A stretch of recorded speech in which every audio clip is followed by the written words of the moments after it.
everybody. Old Guy here, and the novel this week is Thomas Berger's Little Big Man. I was more familiar with the movie than I was the novel, although I have never seen the movie all the way through. Don't know why. I think I got interrupted or had to go do something. So I saw this when I ran across the novel as a correction of a past error, more than anything. Now, though, I see it as a long-missed opportunity. I mean, this thing was published in 1964, so what have I been doing all this time? Well, missing out. Because this does not read like a novel written in 1964. It's pretty cutting edge for its time, with a first-person narrative that doesn't read like a first-person narrative, and graphic and rather brutal scenes that no doubt offended the majority of the population of 1964. I was 9, by the way, and would have gotten quite the kick out of this if it was a golden book or something, but, no. The movie is about my first awareness of a novel even existing, and there are rather stark differences between the novel and what of the movie I've actually seen, so guess I'm going to have to watch it all the way through just to see if that's true or not. So what is this about? Well, Jack Crabb is a denizen of what we shall say is a less expensive nursing home, waiting for his expected demise. He claims to be 111 years old and the only survivor of the Custer fight, and a freelance journalist named Ralph Snell gets wind of it and pays him a visit. Quite skeptical, Snell is, and he leaves a tape recorder with Crabb to record his reminiscences while Snell, goes off and does things more important. So the story of the book is Crabb's narration of his life.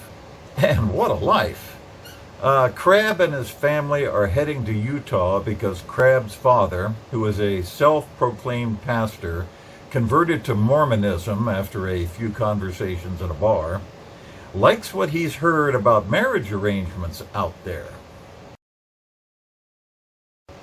On the way, the family is wiped out by a Cheyenne band over a misunderstanding between coffee and whiskey, only Jack, his brother Sam, and his sister Caroline surviving. Caroline has a striking similarity to Calamity Jane, and indeed, she and Jane get into a fistfight some years later over who of them is the real Calamity. Jack's brother runs off to fetch the nearest cavalry unit and is not heard from until years later, and it's not good. That leaves Jack as the sole slave adoptee of the Cheyenne band. Jack turns out to be a pretty good Cheyenne, even gains respect as a warrior. He lives in the lodge of Old Lodge Skins, a mystical and quite wise chief, and you get great insight into Cheyenne philosophy and logic through Crabb's interaction with his adopted father and the rest of the tribe. During a dust-up with the cavalry, Jack is reclaimed by the white world and ends up at the home of the Pendrakes, a sad sack preacher and his beautiful ethereal wife. This then becomes Jack's life, bouncing between the white and Cheyenne worlds as events transpire. He has a run-in with Wyatt Earp, is taught to shoot by Wild Bill Hickok, and survives the Battle of the Washita, where he makes a vow to kill George Custer, and ends up at the Battle of Little Bighorn, facing his own Cheyenne family, which actually saves his life. Jack Crabb is the proto-Forrest Gump, And one wonders if it inspired Winston Groom, whose novel came out in 1986. We don't know if Crabbe is lying, but he suspects, and you suspect not. Although there are some obvious embellishments along the same vein as an old veteran telling his war stories.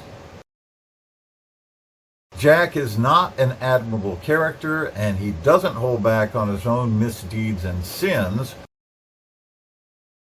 which tends to lend a little credibility, as Snell concludes anyway. Snell is even able to research some of Crabbe's story and verify some of the details, but unfortunately, Crabbe dies before he has a chance to flesh them out. So, you never know, which is all the fun. This is a long novel, over 400 pages, but you don't know it because Crabbe's voice and ever-expanding narratives are so fascinating, you just want to keep reading more. He sounds like someone who is trying to make himself a little more important than he is, but that's okay. This is entertaining. Little Big Man is Thomas Berger's best-known novel, and there is even a follow-up called The Return of Little Big Man, published in 1992, but it sounds like a reiteration of the stories in the first one. He is quite an underrated novelist. Once up for the Pulitzer Prize for his novel The Feud. He was a World War II veteran and ended up with occupation forces in Germany, which was the basis for his first novel, Crazy in Berlin, published in 1958, which has a sequel called Reinhardt in Love, 1962.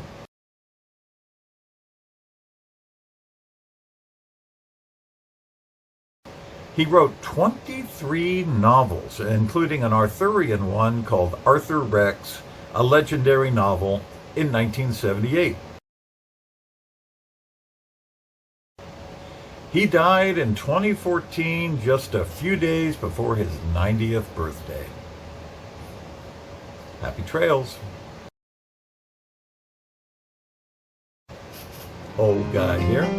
See you later.